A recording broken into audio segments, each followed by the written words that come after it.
Hey guys, we're going to be graphing systems of linear equations. So if we take a look at these two, this is from one of the homeworks that we're going to do. You'll see there's two equations here. Remember, everything is written in slope-intercept form. So slope-intercept form is y equals mx plus b. M is your slope, b is your y-intercept. So since we don't really have a slope here, just a negative sign, there's an understood 1 to be in front of that x. So your slope is actually negative 1. And for this one, the slope is 3. You can notice that this is the y-intercept here, positive 4, but there's nothing here. So that means for this equation, the starting point is going to be in the middle because there is no y-intercept. So that's where it's going to start. That one's going to start in the middle. This one's going to start at positive 4. So at 4, make a little dot right at 4, and that's going to be your starting point there. Remember, slope is rise over run. If you were to make these numbers into fractions, I say numbers because this is technically an integer, and this is a whole number. But what you do is you would set it over top of 1. So 3 over 1, negative 1 over 1. So this means you go down 1 over 1. The run is always positive. You go up 3 over 1. This is positive, so you're going to go up. So let's start at a starting point. The starting point, we start at the y-intercept, positive 4. So we're going to go down 1 from here, over 1. So down 1, over 1. That's going to end up right here. You can keep applying the slope if you like. Down 1 over 1, down 1 over 1. You can keep doing that until you run out. I'm just going to create a line with what I have right here, and that should be good enough.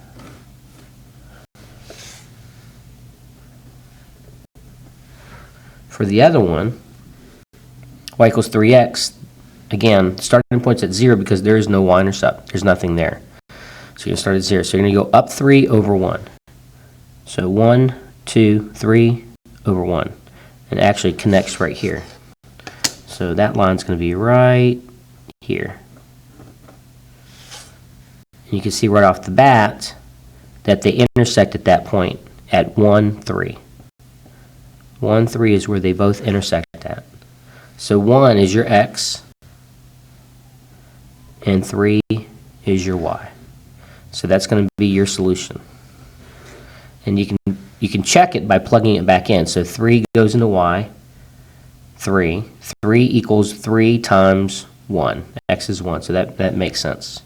And you can plug it back in here as well. 3 equals negative 1 times 1, which is negative 1. Negative 1 plus 4 is 3.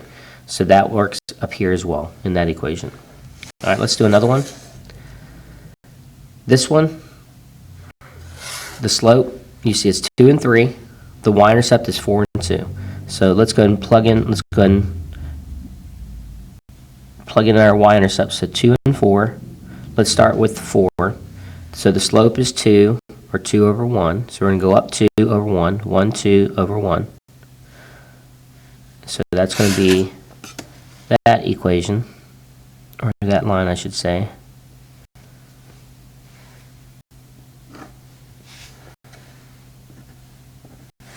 Okay, and then this one, you start at 2, and the slope is 3 over 1.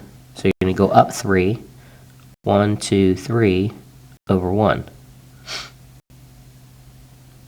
And you can keep doing it again if you like. 1, 2, 3 over 1. And you can basically see where they cross. So they cross right each other right at that point on the top dot right here. So that one's kind of hard to see, but basically they cross each other right here. And that's going to be 2, 8. 2, 8. So x is 2, y is 8. So that's going to be your solution.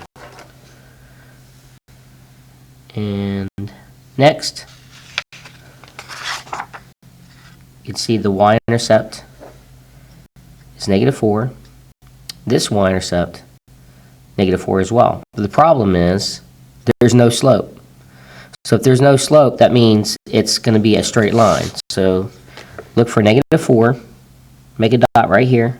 So what's going to happen is that's going to be a straight line. Since there's no slope at all, it's not going to be totally up and down. It's going to go to the side. So the run, well, it's just nothing but run. There's no slope. There's no rise at all. So basically just goes through -4 like that. That's going to be that equation right here. This one starts at -4, but you can tell the slope is down 2 over 1. So you're going to go down 2 over 1. And so that one's going to be like that. But makes life easy because where do they cross each other at? Well, it crosses each other at right at the y-intercept. So x is 0, but y is -4. So that's the solution for that one. And then, but last not least, is this one here. Y-intercept is -2, -5. That's your starting point for both of them. So let's go ahead and plug that in. So -2, -5. All right, so let's do this equation. So your starting point is -2. Slope is 2 over 1. So you're going to go up 2 over 1, 1, 2 over 1. Let's keep doing that. Up 2 over 1, up 2 over 1. So create our line. Okay. And then this one here, there's an understood 1 in front of the x. Rise over 1, rise over run, or 1. So this is going to go down 1 over 1. So from -5, this is going to go down 1 over 1. And then if you make that line, just go right here. This one's kind of hard to see, but basically it's right here. So it's going to be -1, 4. -1, 4. So that's going to be your solution. So -1 is x, and 4 is your y. That's it. So those are 4 good examples of how to graph systems of equations. Hope you enjoyed it. Good luck, and Godspeed.